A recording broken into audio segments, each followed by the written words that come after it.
आता असं आहे की नकली नोटा जर असेल मार्केटमध्ये आले असेल तर त्याची तपासणी पूर्ण यंत्रणा आहे, इन्कम टॅक्स आहे, पोलीस विभाग आहे, बाकीचे सगळे विभाग आहे सरकारचे, त्यांनी तपास करावा आणि ज्यांनी पण म्हणजे असं चुकीचं काम केलं असेल त्यांना बिलकुल त्याची अटक करून त्याच्यावर कारवाई करावी. मतदारांना अशा पद्धतीने नकली नोटा दाखवून आम्ही असं आहे की आता कोण करून राहिलं, कोणाकडून होऊन राहिलं हे आम्हाला अजून माहीत नाही.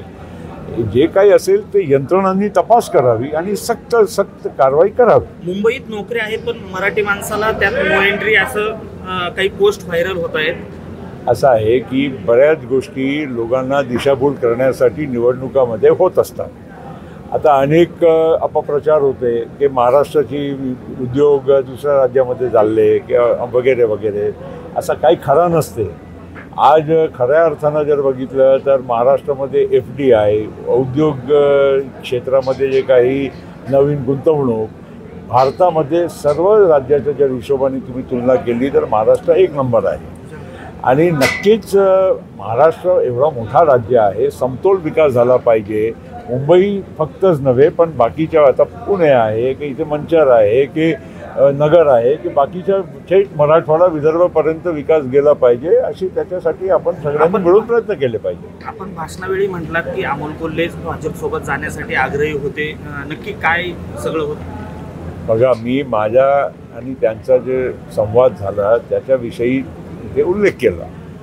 एक काळ असा होता की त्यांना म्हणजे पुढे म्हणजे उभा राहायची इच्छा नव्हती. ते म्हणले की मी कंटाळलो, मला आता वेळ मिळत नाही, मला म्हणजे हे खासदारकीची जबाबदारी मला सांभाळता येत नाही. एका काळात ते म्हणले की देशाचा प्रभाव नरेंद्र मोदीकडे आहे आणि भारतीय जनता पार्टीच्या बरोबर आपण सगळ्यांनी गेलं पाहिजे. ते अक्षरशः म्हणजे ते अजितदादाजी आणि बाकी मंत्र्यांच्या शपथविधीला आले होते.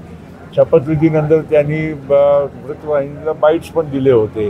हे सगळं जे मी काय म्हटलेलं आहे जे आहे तेच म्हटलं आहे. काही नवीन माझ्याकडून काही तुम्हाला काही नवीन काही गोष्ट सांगायचा प्रयत्न केलेला नाही. सुमित्रा महाजनांनी भाजपला घरचा आहेर दिलेला आहे. काँग्रेसच्या परत सांगा.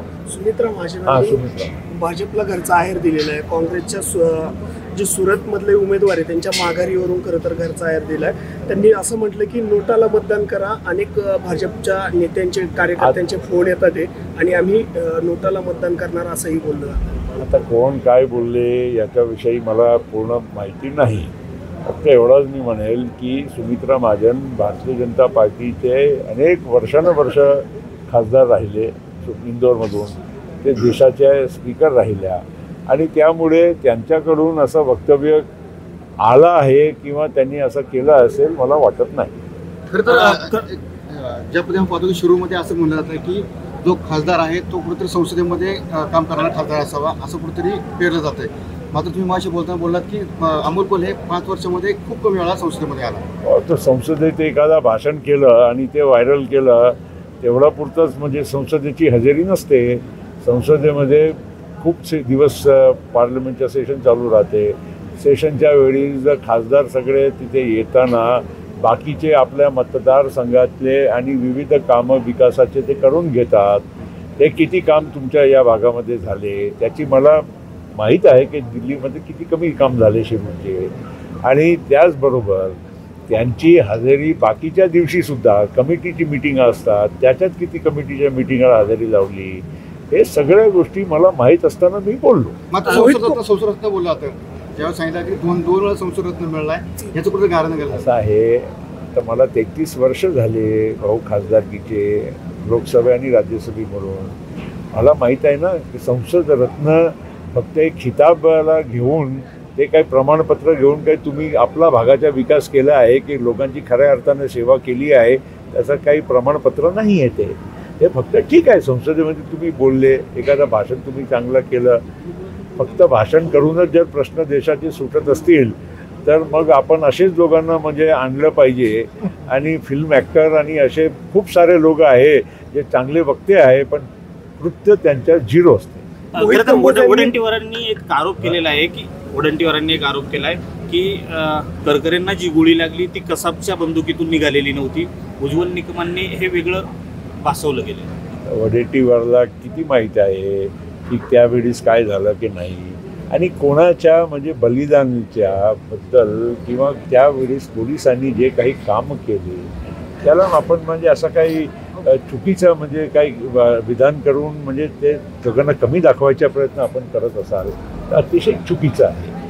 त्यावेळेस मुंबईच्या पोलिसांच्या अधिकाऱ्यांनी कॉन्स्टेबलनी आपला जीवची चिंता न करता त्यांनी आपला सगळ्यांना वाचवण्याचं काम केलं आणि त्याच्याबद्दल आता हे सगळं म्हणजे फालतूची गोष्ट करणं आणि वडेट्टीवारला काय माहीत आहे खऱ्या अर्थानं म्हणजे उलट आम्हाला जास्त माहीत आहे. मोहित कंबोज यांनी आज एक पोस्ट लिहून गौप्यस्फोट केला आहे की देवेंद्र फडणवीसांवरती राष्ट्रवादीच्याच एका महिला नेत्या आणि आमदार आणि IAS अधिकाऱ्यांनी अडकवण्याचा कट केला होता. मोहित कंबोज साहेब कोण आहे मला माहीत नाही, तुम्ही त्यांनाच विचार.